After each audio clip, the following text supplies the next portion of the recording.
Welcome to Conflict Managed. I'm your host, Mary Brown. Conflict Managed is a weekly podcast about toxic work environments and how to fix them. We're glad you're here. Good morning, Laura, and welcome to Conflict Managed. Good morning, Mary. Thanks so much for inviting me. I know we're going to have a wonderful conversation given all that you've done in your career and your interest in healthy work environments and promoting engagement and all of these wonderful things that we are trying to get at. But before we get to what you're doing currently, I would like to hear about the first job you ever had as a young person. So I was a lifeguard. I think when I turned 16, I got my certification, and that lifeguarding role actually led me to my first professional job because in college, I was about to spend my junior year in Japan. And Honda Motor Company had created this really big factory in Ohio, where I grew up and where, obviously I was living. And so I contacted the people at Honda asking for some kind of scholarship because I was going to Japan. And they wrote back and said, we don't have any money for that, but we can give you a summer job. What are you qualified to do? And they had just opened a sports center. And so I was a lifeguard at the sports center, and it was brand new sports center. So very few people were aware of it. It wasn't used, but there was one Japanese woman who was very diligent about swimming laps almost every morning. And I was determined to use Japanese.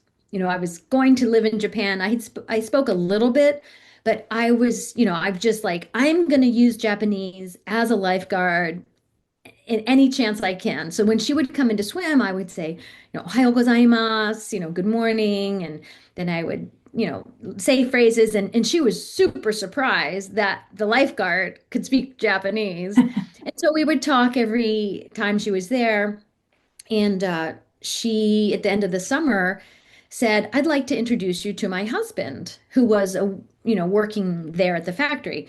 And I had no idea who he was, but it turned out that he had graduated from the college that I was about to go to Hmm. in Japan.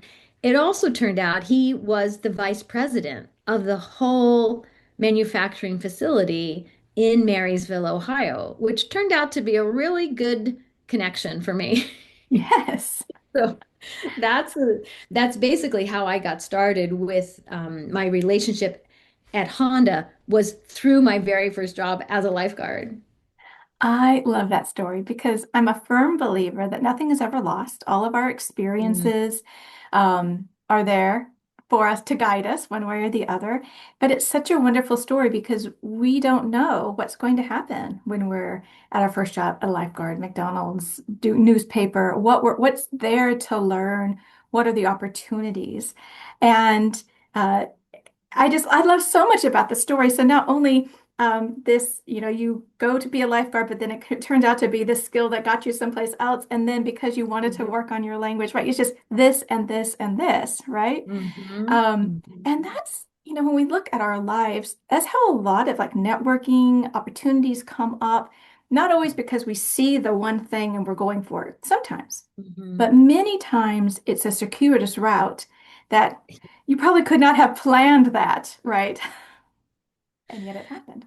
Absolutely. And I think when I look at younger people today, I have a few of those in my own family, kind of about to going out into the world or going out on their own.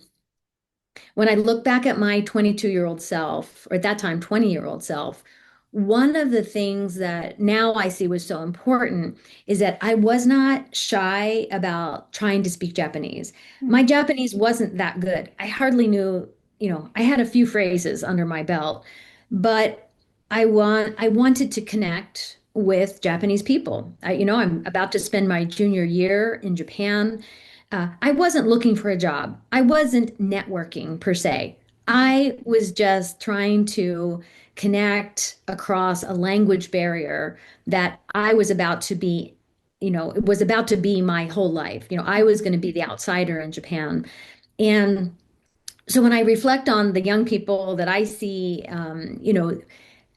it's hard when you're young to take those kinds of actions, Mhm. to reach out. Someone might not speak Japanese. You might think they do, and then you're embarrassed because they don't. Or, it's hard to take actions that make you a little vulnerable. Mhm. And I was not afraid of that. I'm not sure why. I guess my wish and my passion for Japanese was stronger than my human, concern for embarrassing myself or, not wanting to be vulnerable. And I think that's just really important. I wonder what you think about that, especially when people are starting out in their careers. Yeah, I really appreciate that reflection. And as you were talking, I was thinking about being authentic. Right? We throw that Mm, word around a lot. What does it mean to be really? authentic or to bring your whole self to wherever you may be? But the story, and I Mm, think one reason that people shy away from networking is because it is seen as inauthentic. mm, But if we mm, take a step back and really think about how am I showing up? Why am I showing up? What is it that I want? Then we're willing mm, to do the uncomfortable. We're willing to make the yeah. mistake because we know what our intention is. And if we are aware that the distinction between intention and impact and willing that Mm, maybe I'm going to miss the mark, but that I'm going to own it, right? That mm, sense of humility. Um, yeah. but proper pride is knowing what you know, knowing what you don't, and willing to make amends, right? And Hmm. this is all of us, where we're starting out or mid-career or at the end. We Hmm. all should be trying to be better tomorrow than we were today. We're all in the process of change and growth. And so I hear this really beautiful picture of being a self and having a goal and willing to put in the work to get it. And even I think as a younger person, maybe you don't know certain Mm, kinds of pitfalls, which can help you strike out on your yeah. own, like go and do it. But sometimes, of course, we get too stuck in our head and what if I messed up? But then Right. I think a better Yeah. question is, but what if you don't? If you don't try, you won't get it, right? But it's hard to measure what you don't try. Yes, So yes. it's so easy to just pause. Oh, I'm busy, or I was going to, but then the moment passed. I liked what you said earlier about the humility. And I think, especially, I talk a lot about cultures, bridging us versus them gaps. This is Mhm. my thing. And it's hard sometimes to put yourself out there. But in my life, of the thousands of times I have put myself out there, as long as I have two things in mind when I reach out, as long as I'm respectful of other people and genuine in my wish to connect. So being respectful and genuine, even if I, use a language and the other person doesn't speak it, I might feel bad. I might insult someone, and I absolutely would take responsibility and apologize in a timely fashion if that happened. But I will tell you, you know, 95 plus percent of those times in my life when I have done that outreach, when I've maintained those two qualities, I mean, I can hardly remember a time when I was ever rejected. Mhm. I might have been wrong and, taken ownership and apologize, but I've never been rejected to the point where it made me not want to keep trying. Mhm. I think that's really important to think about because we catastrophize a lot. Yeah. What if this person Hmm. takes it the wrong way? What if I make this giant faux pas? And I went through a midlife career change in 2021, and trying new things and stepping out. And I would say I haven't been rejected, but I have felt uncomfortable. Hmm. And I've decided that there's something that I want. I want this new career. I want this new thing. I don't like being uncomfortable. Which one do I want more?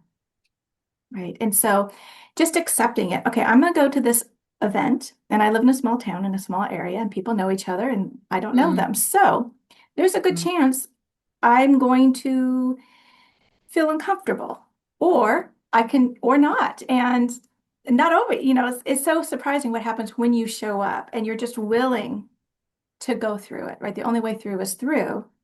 And we try to figure it out on the outside, but life is in the living of it, right? The Okay. connection.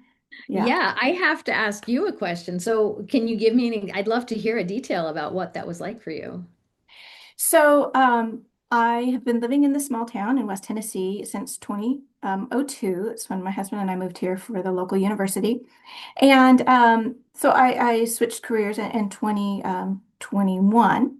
And so I was moving from the university to the business community. And it turned out I'd lived here a long time and knew nobody except for my university people. So in this transition, trying to figure out this new role, this new business that I had, I wanted to meet the people in the community.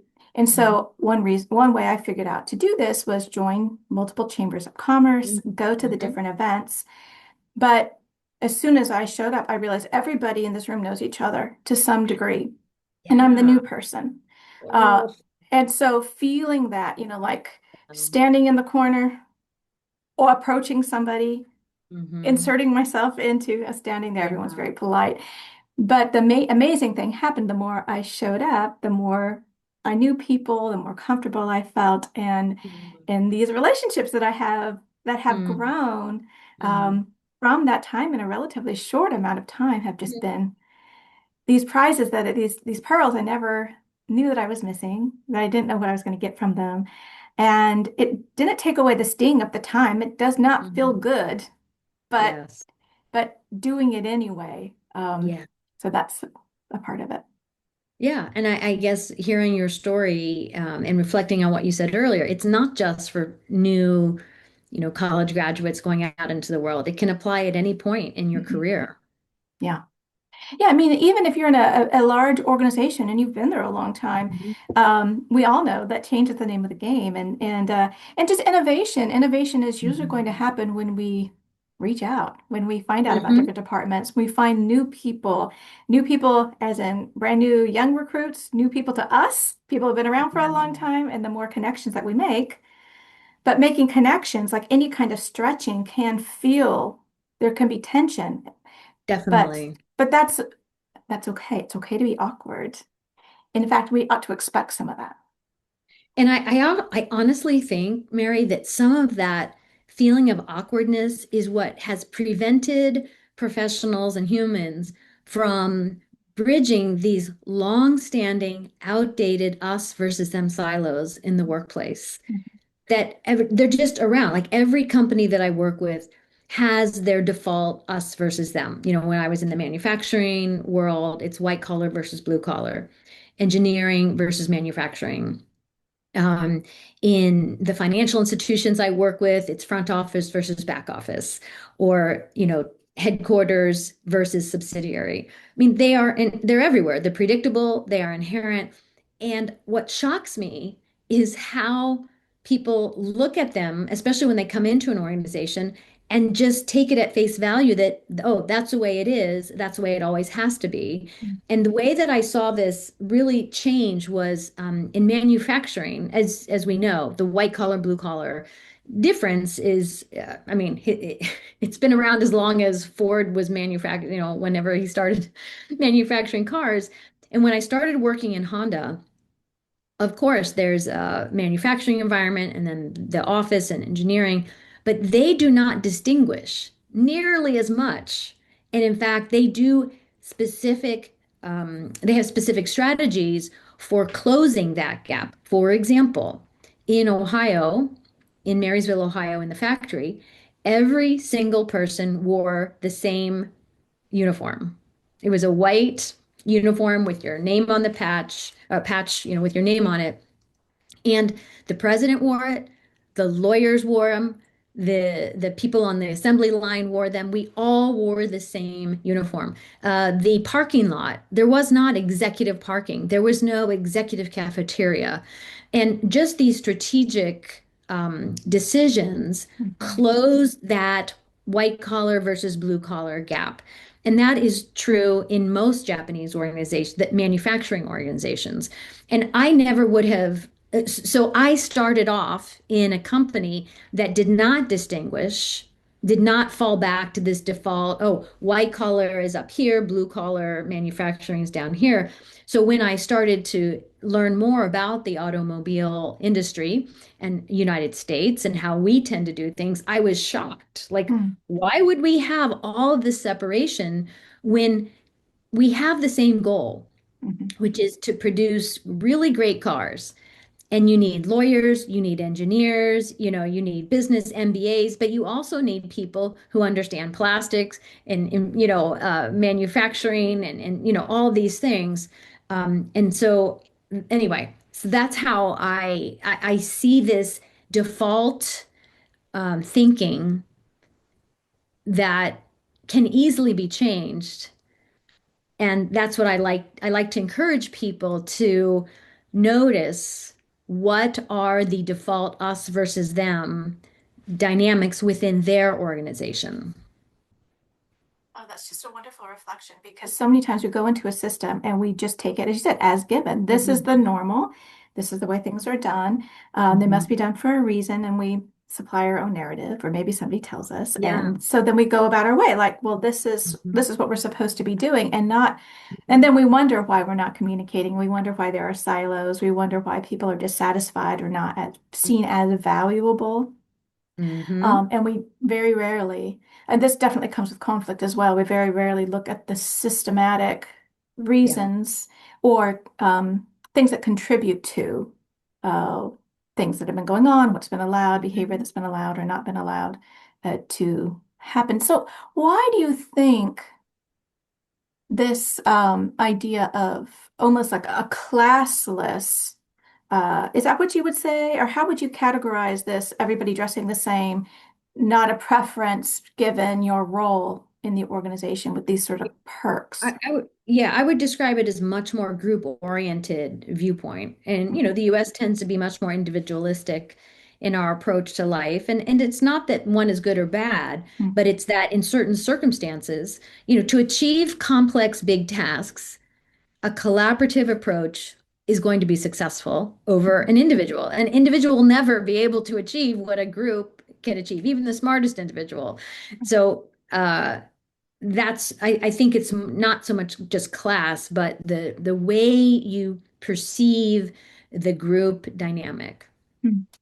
Yeah, I mean, that's just such a wonderful question. What do you want to achieve, right? Is your Mhm, system, the way you've set things up, is it the best way to achieve? Like, what is your goal? And so if we think about, well, what is it we're trying to achieve? As you said, right? mhm. Collaboration, I'm very smart and so are you. But if the two of us collaborate, what we're going Mhm. to achieve is going to be that much better. And then as we Yeah. add those layers, so if Mhm. we want this kind of collaboration and we want this kind of insight, what are those barriers, those invisible barriers? Yes. And the more people we get thinking about this, the more barriers, Yeah. things that we don't even see as barriers are going to come to mind. Right, right. So one of my favorite things that I'm doing with clients is I facilitate a simulation exercise that helps people see silos.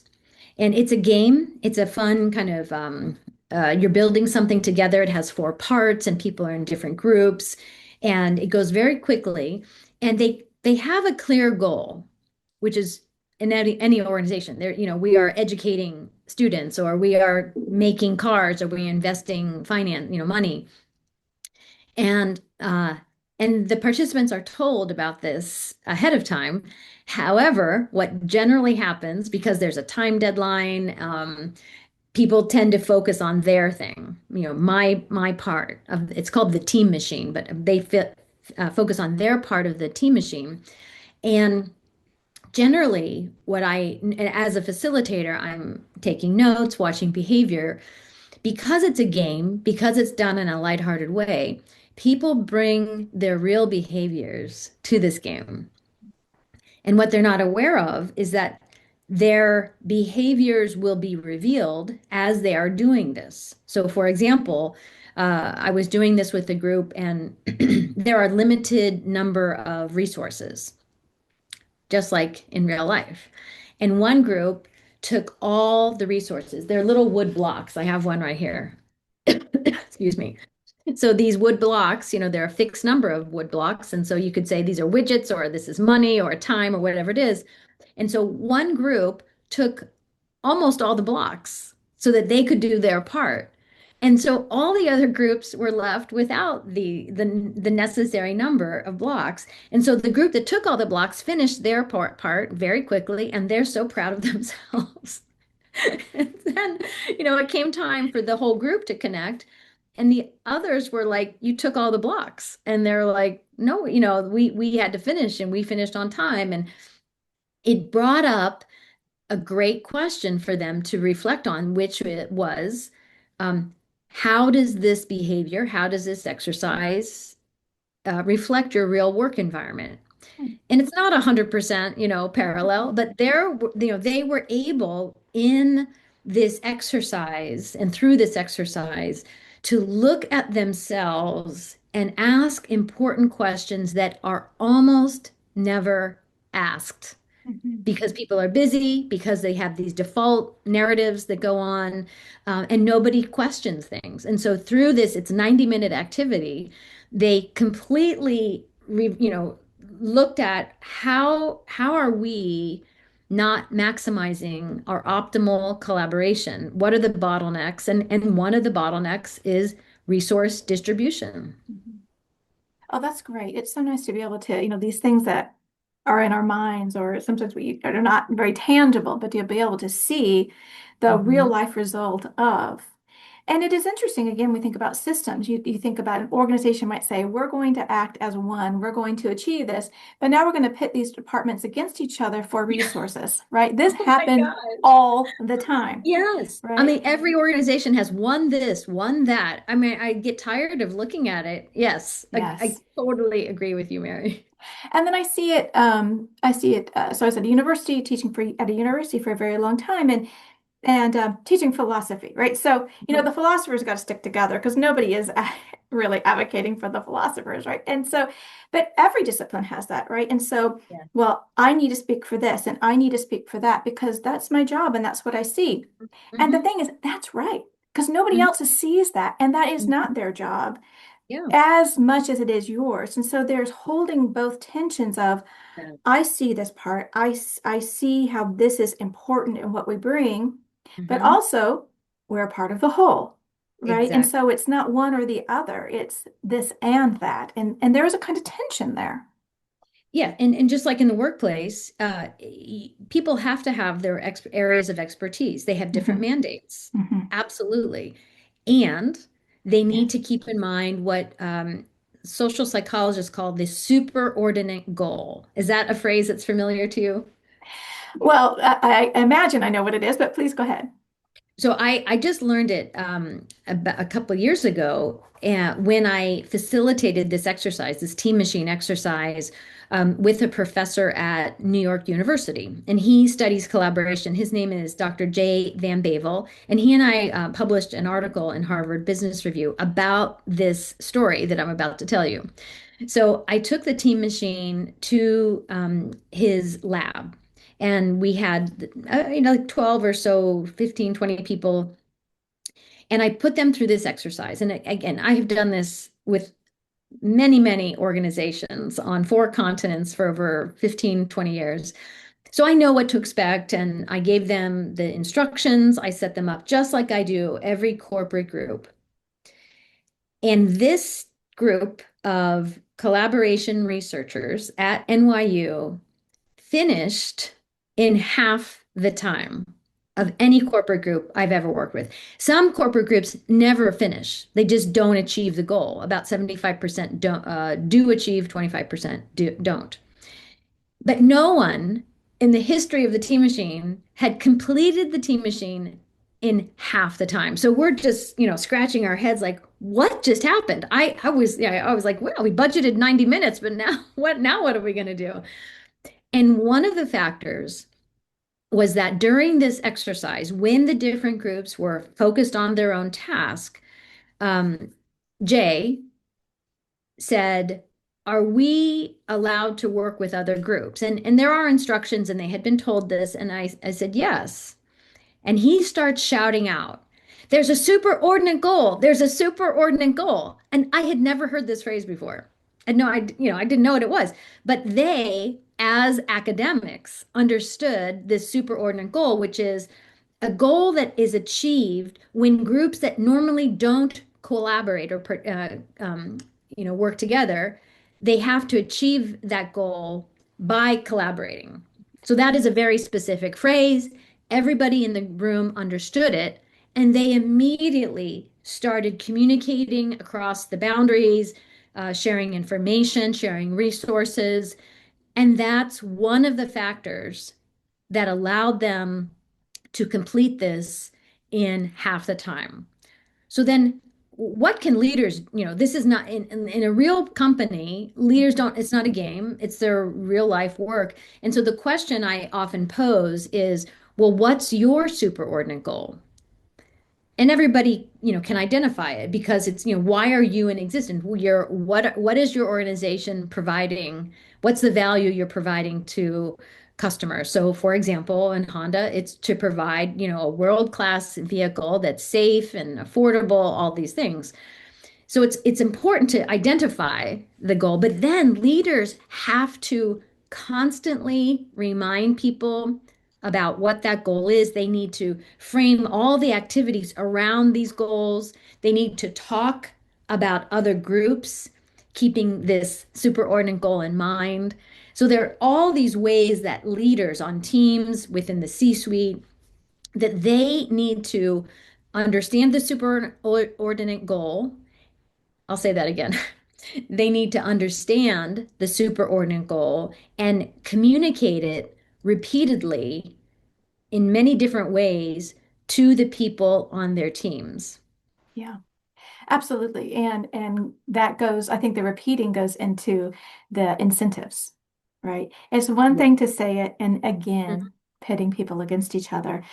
Who's going to have, this kind of outcome or this kind Mhm. of a product, and whose numbers are better, however we understand that to be. Yeah. And then if that's what we're prizing, then that's the kind of behavior we're Yeah. reinforcing. Um, Exactly. yeah. Yeah. And so if you think about, I mean, one of the biggest resource, the incorrect use of resources that I see is extreme income inequality within an organization. Mhm. And where you don't see that is Japanese companies. Mm. Japanese companies across the board historically are much more equitable in their income distribution. Even the top, the president and the CEO of huge Japanese companies are making maybe 25 times or 30 times the amount of an average worker. It pales in comparison to some of the distribution extremes that we see here in the United States. And so just the way we're rewarding people, as you just said, reflects whether the organization is prioritizing a superordinate goal or not. Yeah. And I see it also reflecting individualism, right? So this individual contributor has Yeah. got this much worth. And so, Yeah. and that then reinforces. And then when you're in an organization, you see what am I being paid against what other people are being paid. And now I'm looking at how much effort I should be putting in. Oh, Mhm. you're rewarding this person this way. I'm putting as much effort in, but I'm Right. not getting that pay, so I'm going to cut back. So again, it's this reinforcing of the I'm here individually instead of Mhm. collegiality, right? How are we working together? And this real understanding that we are not going to succeed unless we understand that we need all of the parts to make the whole, to whatever it might be that we are trying to produce. But if we Mhm. minimize one side, I think it's really important to help people see what happens if this division goes away. What happens Yeah. if these people aren't able to innovate? What happens if everybody Mhm. suffers, right? To get people to see, oh, me and you, Mhm. me and Mhm. us together. Yeah. So, but in the States, we're not going to get away, we're not going to get away from individualism, but I think we can prize the individual and Mhm. add community Yes. in the right way, framed in the right way, which I think Mhm. unfortunately, if we talk about it, a lot of times it gets framed as family, which I think is a Mhm. detrimental way to go when we think about Mhm. the group, the community, Mhm. um, Mhm. in the States at least, because talking about family, people have all different kinds of experiences and therefore different Mhm. kinds of expectations. And usually your family doesn't do a mess email layoff. Right. Yeah. I don't, I agree with you. So I think It's that not good. that's something that I want to kind of pivot to. And I know you talk about trust and developing trust. And Mhm, when we think about loyalty, we think about trust and all these sorts of things and engagement and psychological safety. mhm, We think about like how all of these things work together so that people are free to be their best self and to really mhm, participate. How mhm, do you how do you bring about in 2026 in mhm, the kind of world of work that we have right now trust? Because as you know, if we don't mhm, have trust in an mhm, organization or within our team, things are very brittle and not working very well. mhm, mhm. I have a trust continuum. Actually, I can show you a picture of it. This is a very basic image I use in my keynote speaking and when I'm doing talent development and various exercises with clients, which is this 4 stages of trust. This is not a mystery to anybody, any of your listeners, or, the trust starts when someone's a stranger, like today, right? Today, about 30 minutes ago, we were strangers to each Right. other. Right. And in a very short time, professionals can go from stranger to acquaintance, right? We're Mhm. going to, by the end of this phone call, I'm definitely going to feel like an acquaintance. Absolutely. And most people in the professional world also can do this. So this trajectory is very simple. And then if you and I were working in the same place, moving from acquaintance to colleague, also not a mystery. You talk to people, you learn their names, you learn about their interests, their backgrounds, you have work projects together. The basic mechanics of work help people get to colleague level relationships. So again, this is not a mystery, but the really important thing is getting to this trusted colleague level relationships. We all know that when you have trusted colleagues, everything is easier. Mhm. You can find out about problems when they're small. You can be vulnerable. You have this psychological safety to say to somebody, hey, I messed up, or I missed a deadline, or whatever it is, and quickly find a solution. Um, you'll come in on a Saturday to work if you've got, a trusted colleague who says, I really need your help today. These are the little ways that our actions are different than when we are colleagues. So, I mean, again, I'm not saying anything so far that any of your listeners, I think, would disagree with. So, but the question is, how do you get that? And what I've noticed is that, again, 30 years working on 4 continents with thousands of people, when there is some type of difference, a real or perceived difference, there can be a barrier right here. And then add in hybrid work, global distribution, people not literally in the same place. This barrier has gotten worse over the past few years. And people just get stuck at this colleague level relationship and they don't do the work to move into trusted colleague level relationship. So the way to get to trusted colleague is self-disclosure, sharing information, working together, doing what you say you're going to do. Again, these are things that you've done this. You, Mary, have done this many times in your life. You've moved, with people from stranger to trusted colleague. I've done this many times in my life. But how do you do that with people you're not in the same space with? Maybe somebody who speaks a different language. What about if a person who's working within your organization on the other side of the world, and you're probably never going to be in the same physical space as them?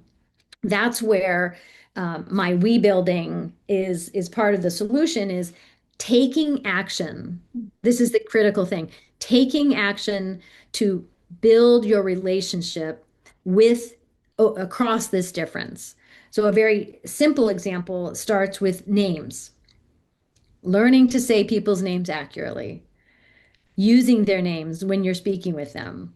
If they happen to speak a different first language, learning to say hello or good morning in their language.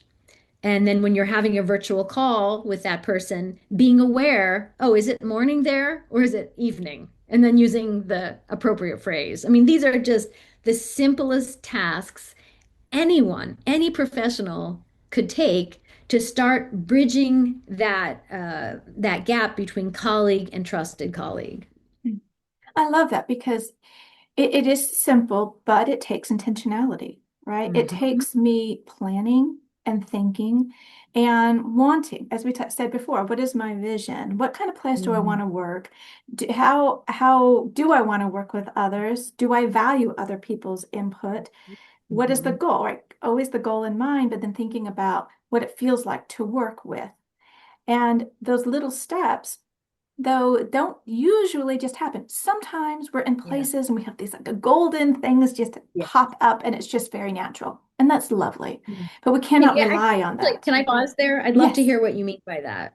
What is a little golden thing that pops up?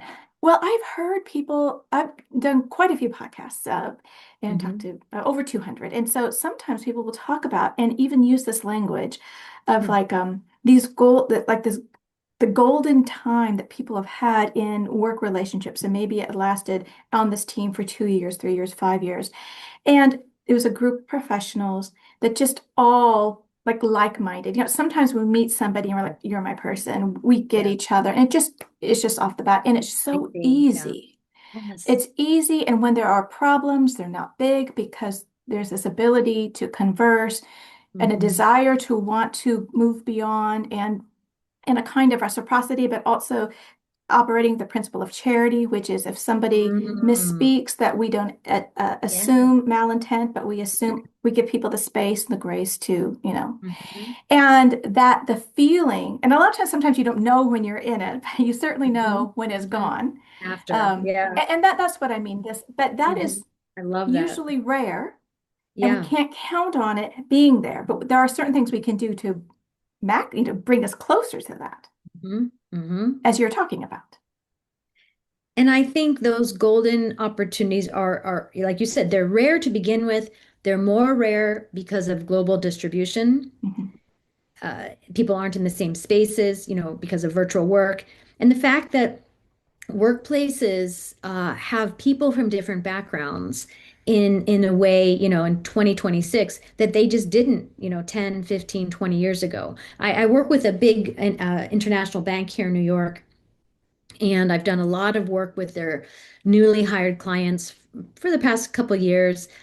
So I've encountered maybe 3,000 of them, and there are 40 different languages spoken among those professionals. They all work in the same field, same company, 40 different languages. Mhm. I mean, I have been working with that institution for a very long time, and that's the most number of languages. It used to be around 10 different languages. That's still amazing, right? That's just, Yeah, and I think a lot of people would encounter that and think, oh, it's even harder to connect. Where I think, oh, this is an interesting opportunity Mhm. to, when you find out, for example, someone speaks a different first language than you do, and make a genuine and respectful inquiry about that language. Uh, and it expands your world when you can learn about this. So I'll give you a real example. Someone said, I will often ask people, what languages they speak, and someone said they spoke Omoro. And I was like, what is Omoro? I had never heard of it. Have you heard of it? No. Mm-mm. I asked, and I looked it up later, and it's a language spoken in Africa. It's a dialect in Ethiopia. And I know that now. I don't know if I'll have a chance to use it, but I'm glad to know that. Yeah. And if I worked with that person on a regular basis, I'd probably learn to say good morning in Omoro. I'm sure I'm capable of saying that. I'm pretty sure every single person that ever listens to your podcast is capable of learning how to say, one phrase in this other language. Um, anyway, so those kind of little actions can really start to build this trust with people who are very different from ourselves. It's such a wonderful example because I think it is a great opportunity if we are looking for these opportunities. A lot of Yeah. times we fool ourselves with perceived sameness, right? So Hmm. I'm in this silo, these people speak my technical language, right? So like we are doing the same kind of thing. We're on the same kind of team.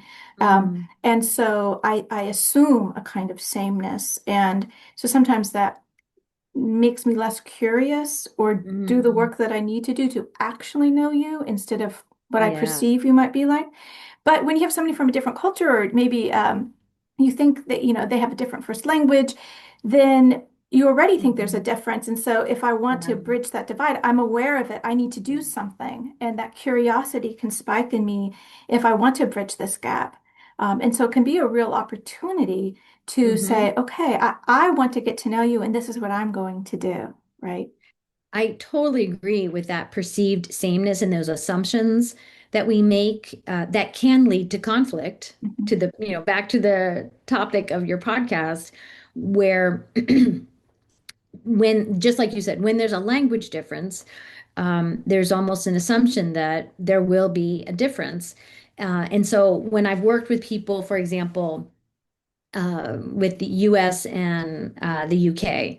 And there's kind of this assumption of sameness. Oh, we all speak the same language. Sure, there's a pronunciation difference, or they say bubbler and we say water fountain, ha ha ha.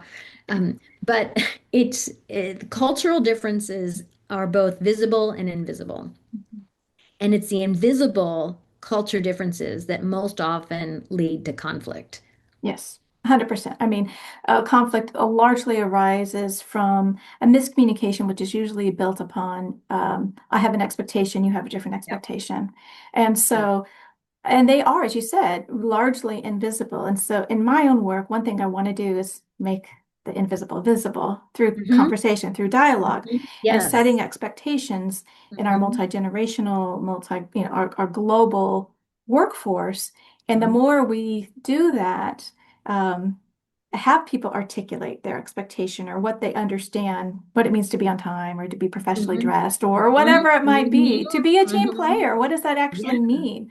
The Yeah. more we do Yeah. that, instead of just assuming everybody has the perception that I do, we will have less unnecessary conflict, right? Conflict's not the problem. Yeah. That's it's good. It's good to be able to disagree well with others. That's very important. But it's the unnecessary, which if we Hmm. had conversations, we could talk about and find a best path Yeah. forward. If you don't mind, I'll share another little image which is related. Oops, where we go. Um, which is exactly what you just described. I use this concept of the iceberg concept of culture, that may be something you've heard about before. It was a sociologist, Edward Hall, who I believe, who came up with this. And his notion was that there there's visible information and invisible information in any culture. So if you see someone wearing a kimono, you think, oh, that they might be Japanese or something. If you see them bow, these are visible examples. But underneath the surface are values, assumptions that drive the visible differences. And so, just like you were saying, what I advocate people do as they're going along this trajectory is through conversation, uncover, reveal more and more of what used to make visible what's invisible. And so, with a Japanese person who's bowing, that's actually reflecting a very hierarchical social relationship. And so having conversations with them to understand, oh, when I'm in front of my seniors, I'm never going to disagree with them publicly. So that's what may have been an invisible behavior, that like in private, that Japanese person would tell me, oh, I don't like this idea at all. But in public, they nodded their head as someone Mhm. was saying that information, and that caused conflict for me. Like, why you told me you didn't agree with this, and yet you're behaving this way. But if I have the conversations, and of course, I'll get out of the way of my own picture, the goal is to have this trusted colleague so that you really understand so much about what the other person is, what their values are. And you don't have to like them, you don't have to agree with them, Mhm. but if you understand them, the conflict that you do have is what you're describing. It's not aggressive, it's not based on ignorance. It's based on inherent predictable differences. Absolutely. And as you were talking, I was thinking about all the shorthand that we use. We use Mm, shorthand within our own disciplines, but then with our colleagues, the more we know them, the more we can, as you said, predict, the more we can communicate. Like, what is communication? Of course, it's yeah. not just the word said, it's all of the other stuff underneath, how somebody is understanding that meaning, and then how I understand their response. And the more we can develop that shorthand and have trusted colleagues, what I see a lot in my work, of course, is trust that's been broken. So either Mm, somebody not willing to move from colleague because the other person seems unstable and seems mhm. untrustworthy, Yeah. or I thought I had this relationship and then this person broke this trust. Yeah. When you see that trust Mm, eroded or somebody not willing to extend because the other person seems like it wouldn't it be wise to trust this person? What right. what do you do in those circumstances, or what kind of advice do you have for people? That's such a great question. I often look through a cultural lens. And so the kind of conflict you're describing, the loss of trust, I will start with trying to understand, is there a cultural component to this? So just using that example I just mentioned, uh, privately with a Japanese colleague, they tell me, I don't like this, new initiative. I think it's not a good use of our time. But then in public, in a meeting, they don't openly disagree. They just stay silent or even nod. And so I could lose trust and think, what a liar, no backbone, so and I've heard of these exact kind of conversation or these kind of situations when US people and Japanese people are working together because of these cultural differences. So before people, when they bring these problems to me, I will help them look at the cultural lens. Are there cultural levers at play that are invisible to you because you just have not logged the time? You don't have the opportunity to understand these things. And a lot of times in the groups that I work with, there is a cultural reason. And so if you can get through the explanation and understanding and say, oh, okay, so in this Japanese business culture, it's really unseemly to, directly, um, uh, um, not agree or show disagreement with a senior in public, but there are other avenues to do this, right? If you understand that, it's much more palatable, and you may choose to still disagree or, do your thing, but you need to have that information, educating yourself to understand what's happening. And then if there's conflict, around that, you can deal with that directly. So that's my approach, is looking through a cultural lens first to see what is at play. But I will also say, Mary, having worked with many professionals, again, lots of people across the globe, there are American jerks, Brazilian jerks, Japanese jerks, Chinese jerks. Like every country has people who are difficult that has nothing to do with their cultural background or their language or whatever. It's just they have not earned the trust, and they should not be given that trust by others. So when people show you who they are, when you've done the work, been patient, look through a cultural lens, sometimes it's important to set clear boundaries around who you're working with and who you trust. I love it. It's all brilliant because the first question is curiosity. A lot of times when Mhm. we feel aggressed in some way, aggrieved, disrespected, I think it's very natural to take that personally, that that person's intentionally harming me. But if we can learn to pause and get curious to find out Mhm. what actually is going on, is there a Yeah, cultural issue? And cultural here can be whether it's global culture or a family of origin culture, or I absolutely. work in this sector, you work in that sector. And Mhm. even in the States, I'm from the South and you're from the Mhm. West or the East, or however we Mhm. might think about that. This is, Mhm. again, not excusing you kind of behavior, but getting curious as Right. to why it's happening. Right. And that can help bring down our own emotional response so that we can really see the lay of the land, so that we can act in according with our own values and in a way that is best for us and our organization. And so if the problem really is that this person um, is stabbing me in the back, or this Mhm. person doesn't, the reason they're doing this is because they think this is what it means to be a team player. Well, if Right. I think you're trying to be a team player and that's just, but it's not striking me this way, now I can have a conversation about, Right. hey, how do you want me to approach you? This is how I'd like you to approach Mhm. me. And then Mhm. we can work on that to be Mhm. colleagues or trusted colleagues, right? And Yes.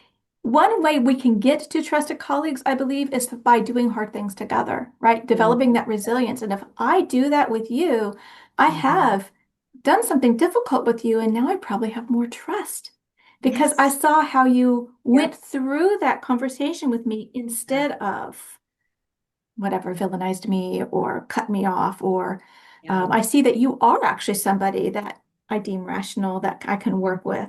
And so Mm. I think the more we can step back and Mhm. really see the cause of something that is not sitting with us, Mhm. and also, of course, looking at us, why is this bothering me? Right. I Absolutely. totally agree. I love that. Yeah. So, Laura, how did you get into this work? How did you, I know you've written many books. How did this, how did you find yourself like, this is what it is that you want to do in your career? まず、日本に生まれました。親は宣教師でしたからです。So I was born in Japan. My mom and dad were missionaries. And so my life started in a different country. I was two when we came back to the United States, so I have no memory of that. But because my parents are organic we builders, because they were inviting people from different backgrounds into our home, they were curious people and they loved Japan. They just loved that experience. I grew up with this affection for Japan and also a curiosity myself about different places. So when growing up in Columbus, Ohio, I was, I thought I was kind of special having been born in Japan. And that really drove this again, curiosity and intellectual pursuit of learning Japanese. So I selected a college. I went to Denison University in Ohio, but I selected Denison in part because they had an exchange program with Japan. And I just knew that's what I was going to do that my junior year. And as I started off saying, I was a lifeguard before going there, and I got involved with Honda around that time. And then when I graduated from college, I wanted to go back to Japan, and Honda offered me a position, and I was sent to Japan. I was the first American woman to ever work in the Tokyo headquarters of Honda, which, when I look back on that now, I think, wow, that was, actually, I have a picture of it. Oh, that's so nice. 22. Love it. 22, clueless. I was absolutely clueless about the world, about business, but it was a great experience. And then that led to writing my first book, which was about being the accidental office lady, the first American woman. And then I started, helping people navigate the difference specifically between Japan and America. And then it expanded over time to helping anyone successfully navigate the us versus them gaps that are disrupting productivity, interfering with trust, and helping people have successful business lives, but also, in communities and having more unity, which I'm a big fan of achieving. I love that story. I too am a huge fan of Unity. And I just think it's really interesting, this us versus them, and that curiosity of if we could all take a look at our lives and see where we do it Yeah, and we're not even aware of it. yeah, Where we do it and it's a good thing in some areas, and but really thinking about when well, it's never good to other somebody, such as, I mean, this is how we get war because they're less yeah. human, less deserving, right? This is, Oh my I'm gosh. against this, Yeah. right? Um, but really, it's like, why is it us versus them? Like, what is going on there? Who's benefiting? But how are we being hurt? And how am I contributing to that narrative? Why am Mhm. I doing everything in a bumper sticker, right? This Yeah. tends to happen like when we Yeah. straw man other people, right? This is Yes. my work as a philosopher, I was very interested in trying to help students to articulate their positions and to understand other people's positions. Doesn't mean you have to have it, but to Right. try it on and to think about it and to Hmm. Hmm. understand. And the more we understand and the more proximity we have, the less Yes, likely we are proximity. to other. Absolutely. I have said from a long time ago, and it's a really big part of my most recent book, The Business of We, which is face-to-face interactions of increasing depth Mm, are the path toward better collaboration and more unity. yeah. You know, face-to-face interactions of increasing depth. And we so that's why the proximity is so critical to that equation. I'm really interested in Mhm. multi-generational work environments. This is where we are. And there Mhm. is, of course, a lot of othering from older workers to younger workers to older workers, and the people in the middle, right? There's just all this sort of my team versus your team, my generation versus your generation. And some of it is in fun, but a lot of times there's a bite to it. There's something wrong Mhm. with the other. And I think that's what I see in culture, but when I see it in practice, I see a lot of people saying, I benefit from. I have learned from working with these older people. I have learned from working with these younger people. And it is just so hard to keep this narrative that they don't want to work anymore or they don't know what's going on. If I actually am working with a quote unquote they of them and I see, oh, I can learn from you, you can learn from me. This Mhm. um I just think that is the path forward to everything. It is to see what we Yeah. have to contribute. That difference can be beautiful, right? And Mhm. to not say there aren't differences, but what do we do with those differences? How do we understand and not Yeah. minimize? Right. I dislike the narrative that we're all the same, there are no differences. Why do you have to see difference? Like there are differences. They exist, but we don't have to let them disrupt or be the only thing. And one of the things about generations that I'd like to say is that unlike most other us versus them gaps, generational differences are inherently different in this way. Every 50-year-old has been 25.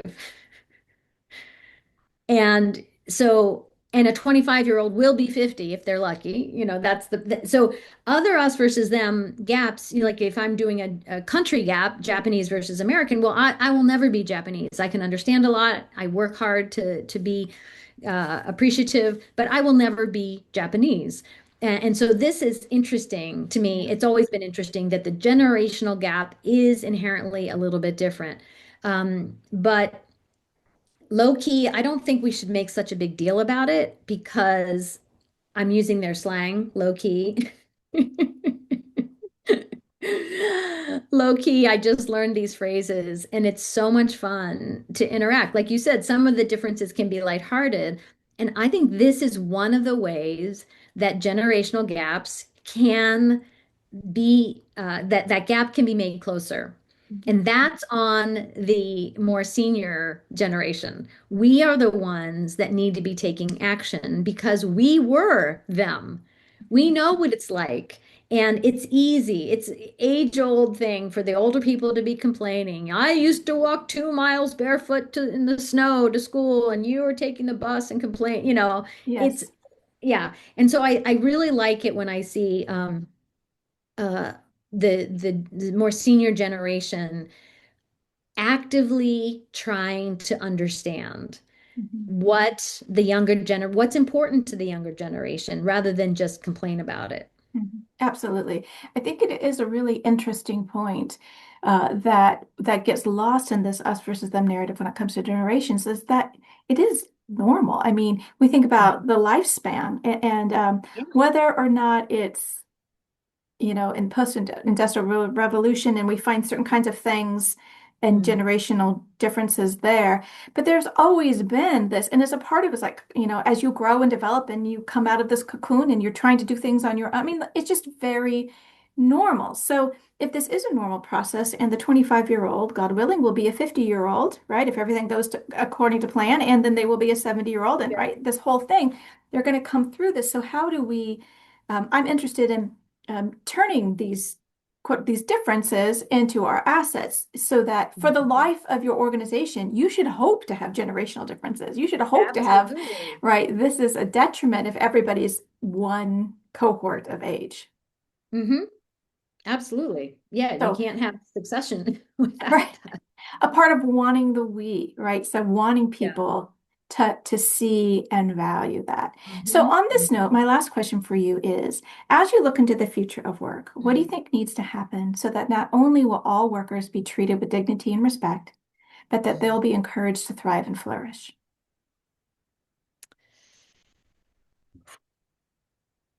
Such a, I mean, it's It's a what little we want, question. right? We want to, yeah, and just, oh, by the way, I mean, there's so many factors. I would really like to see more equitable distribution of resources overall, especially in the United States, Mhm.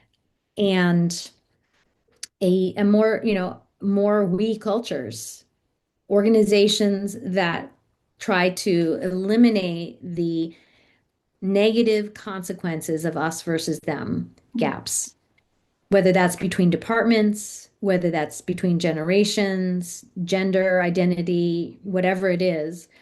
Um, and recognizing that some us versus them is appropriate and necessary, but really understanding that to collaborate across these differences is going to result in better business and a healthier, more rewarding workplace that gives people a happier life. Well said. Well, Laura, I think I see this hour has just completely escaped. I could talk to you for a long time. So, thank you so much. I really appreciate the work that you're doing and your insight. Thanks so much, Mary. Take care. Dear listener, I don't know if you could tell, but I could talk to Laura forever. I am all in on the work that she's doing, and I'm definitely going to pick up her new book, which is called The Business of We, the proven three-step process for closing the closing the gap between us and them in your workplace. I mean, come on. Don't we need that? I'm interested in conflict, and conflict is a lot of when we just other people. So, how do we find that curiosity? How do we look at it systematically so we have less of the unnecessary drama and more collaboration so that we all have healthier work environments? So, thank you, Laura, so much. Conflict Managed is produced by third-party workplace conflict restoration services and hosted by me, Mary Brown. You can find us online at 3pconflictrestoration.com. Come back. We have new episodes every Tuesday. And if you would like and subscribe wherever you are listening or watching this podcast, that'd be much appreciated. Our music is courtesy of Dove Pilot. And remember, conflict is normal and expected. Let's deal with it. Until next time, take care.